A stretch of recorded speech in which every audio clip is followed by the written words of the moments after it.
650 కోట్ల భారీ budget cinema. ఇది థియేటర్లో రిలీజ్ అయ్యే సినిమా కాదు, అలా అని ఓటీటీలో కూడా రిలీజ్ అవ్వదు.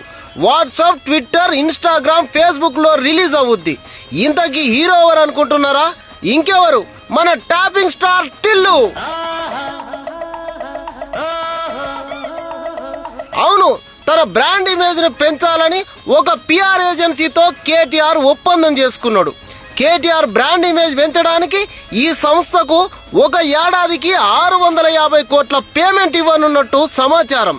కేటీఆర్ను ఒక వివేకానందుడిలాగా, ఒక సత్య హరిశ్చంద్రునిలాగా, ఒక కరుణామయుడిలాగా, ఒక హీరోలాగా, ఓవరాల్గా చెప్పాలంటే ఒక దేవుడిలాగా చూపెట్టడం ఈ సంస్థ పని. కేటీఆర్ సోషల్ మీడియా అకౌంట్లు మొత్తం ఈ సంస్థనే నడుపుతుంది. డబ్బుంటే ఏదైనా చేయొచ్చు అనే దానికి బెస్ట్ ఎగ్జాంపుల్. దీనిపై మీ ఒపీనియన్ కామెంట్లలో తెలపండి.